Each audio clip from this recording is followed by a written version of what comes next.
it's an apple. Nice. All right, so we're cooking. So we are here. It's the hell is it? January 2nd, 3rd, January 3rd. Is it the 3rd? January 3rd, 2012. Coming up on a year. Yeah. Since the original concept got presented to Bryon, and that day we presented it to him, you know what I mean? I mean, it goes actually back further than that. It goes back 8 years, Nigel.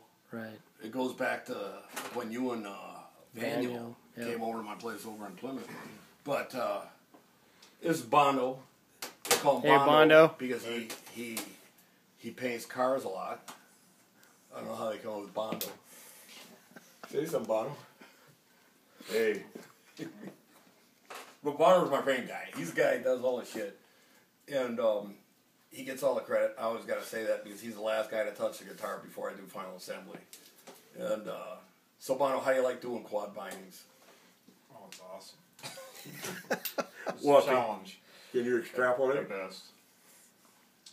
At best? What's at worst? Or at worst. So at what point did you first see the guitar? Actually, when it was put together as a mock-up, where you could actually play it.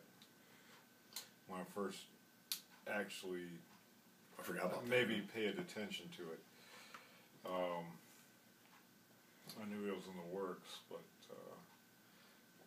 So what were some of your initial thoughts and maybe some concerns? No, I just thought it was a screaming guitar that was very full. And You've heard of my other guitars. yeah, and it was just very full, very you could distinguish the notes more than most of them I could tell. He's the music guy, not me. But seeing everything right now mocked up with the paint on it, everything just ties in perfect, like it's straight out of 1958, but with all that a modern 58 stuff catalog? on there. 57 or 58, I can't remember. Well, I thought you knew something about cars. So was there anything different about this build that you could pick up with Custom B here that may have tipped you off that this one might be a little bit more special than maybe some of the other ones? Was there a different energy about him or anything, comments that he was saying that... Well, just meeting you for the first time and seeing how much you thought and passion you had for the project. And, you know, just stuff like that, meeting you that night, just re-energized my batteries as far as working on it, and, you know, things like that I need with something that's that challenging, even more, you know, It's not just for money. inspiration. Yeah, that's definitely not for money. I have some old words. Can we use those words? Well, I mean, it's like anything in a build like this. I mean, we're not. I told you earlier, Chad. It's all about pride. I mean, it's you know we got to put everything we got toward it. I mean, we pay to do jobs, but I mean this thing here it's a whole different game. I mean, the guy at the body shop, the owner of the body shop that I did that at, saw it the day we buffed it out, and he was over there looking for something. He saw it in the bag, and he goes, "Oh, cool." And he looks and he goes, he was a little leery about the color first, and then he goes, "Wow, that color's really nice." And he's an artist himself, and he really liked it. He said he wanted so bad to pull it out of the bag, but he didn't want to be the one responsible for chipping it or scratching it. He goes, "I'll just leave it until Bondo gets here." And I told him about it last night. He was a little bummed out that he didn't get to see it, so I might bring him over here and he can take a look at it all put together. It'd be nice if he could see it for real. You know what I mean? Because he'd know the paint. You know what I mean? I'm going to show him photos. He was like, he goes, I'm all for challenges. He goes, but damn, he goes, that binding and everything. He goes, I just didn't know how you were going to do it. And then I took pictures of it and I shipped them to you through the stages. And he saw it. He was like, he was blown away by, you know, just the different techniques that were done on it. I think you came up with some techniques, didn't you? I don't think there was any book anywhere that told you how to do this, was there? Told me some things not to do. But, Not the book, the guitar. oh, yeah, it fought me at first, and then I just kicked its ass. There you go. But it was very satisfying, him holding it while I'm slinging compound all over him. I didn't think about it when he sprayed it. They use liquid, semi-liquid compound, buffing compound, 3 different levels. And when he first started up, I'm down there grabbing it. He didn't say shit. He wound up that thing. I got slapped right in the face. I'm like, you asshole. I mean, I'm not kidding. I was down there like this holding it, and the thing's buffing or buffering like that. First thing slapped me right in the face. You know what I mean? It's like, you know. I've done that to other women. Never another man. Well, there you go. You got your chance. Well, anyway, I won't expound on that anymore. But so what, Mr. Suter? What's been the most interesting thing about this build for you? Like, what were some of the highlights, and what were some of the things you found to be just downright challenging or pain in the ass? This is a get going. This is from the very start, Chad. We talked about this before. I mean, we started with no design. I mean, we talked to Bryon. I've never built a body this wide. This is semi jazz box. The thing unique about this one, though, is most jazz boxes are built out of like a cedar top, cedar back with bent side, or like the 335s is actually plywood material. This thing is basically, it would be like if you would think of belay, a piece of belay aluminum that they machine wheels for bikes, these customs and stuff. This was just a solid chunk, basically, of ash that is completely hand routed out. So there was a lot of challenges. Like I told you before, there's sister to this guitar that's going to be going to completion now. But I did all my preliminary work on that to see how it was going to stress what was going to happen before I went on to this one. And it was a damn good thing I did. It's like building 2 guitars because there's a mistake that happens with new designs.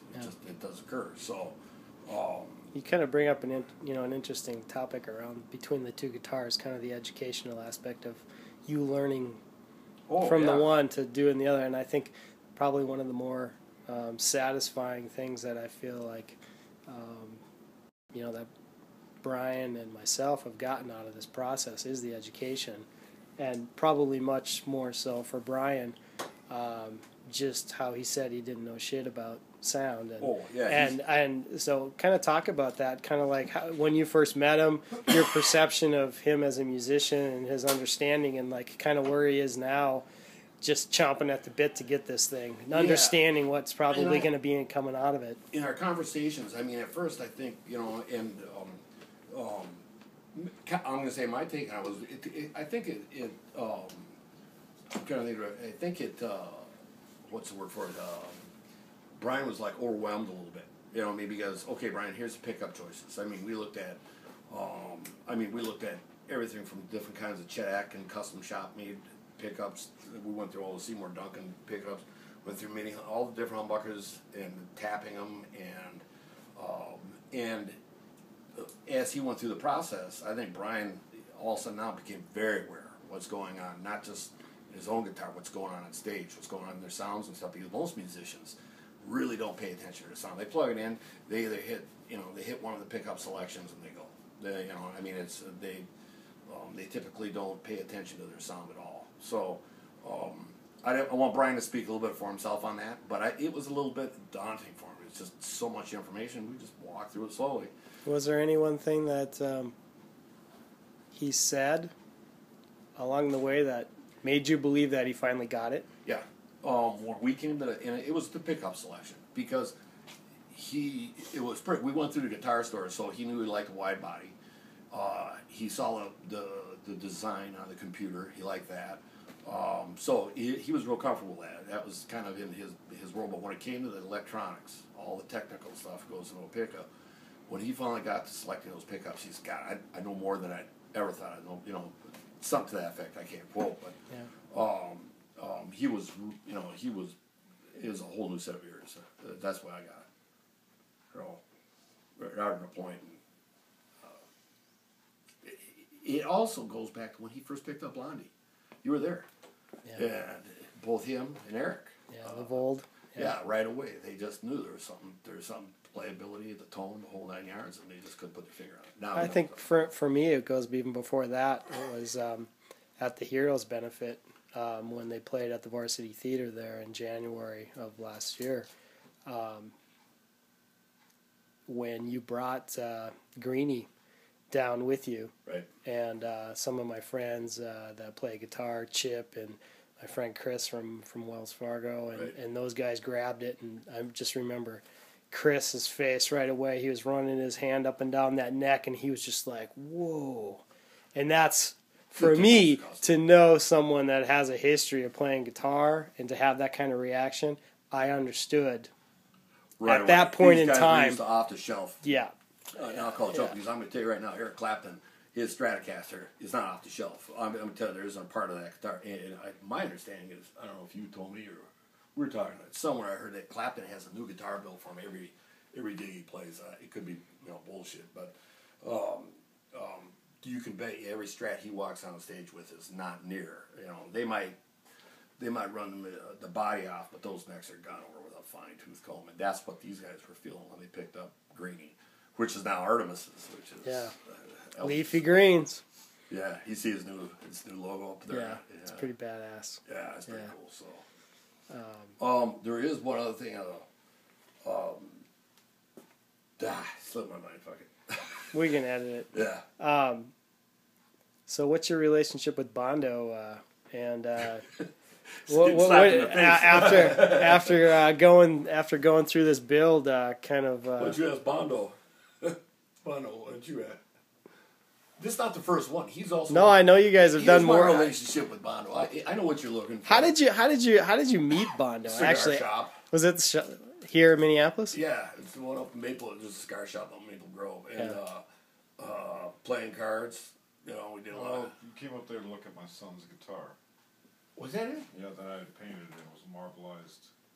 And you just heard about it from being at the cigar shop that he had a guitar up there? Well, he was supposed to come up there some night, and I just had it behind the bar there for him to look at. And he goes, guitar's a piece of shit, but I want to know who did the painting. Yeah, that was it. I remember that. It was a piece of shit. But he did that foil removal? It was what do you call it? Marbleizing. Is that marbleizing? It's like a bowling ball. I saw a guitar like that recently. It was I forget who the custom builder was, but it had that same effect on it. What'd you do? That was like lifting foil off the paint, or how'd you? Cellophane. Cellophane? Yeah. On the wet paint?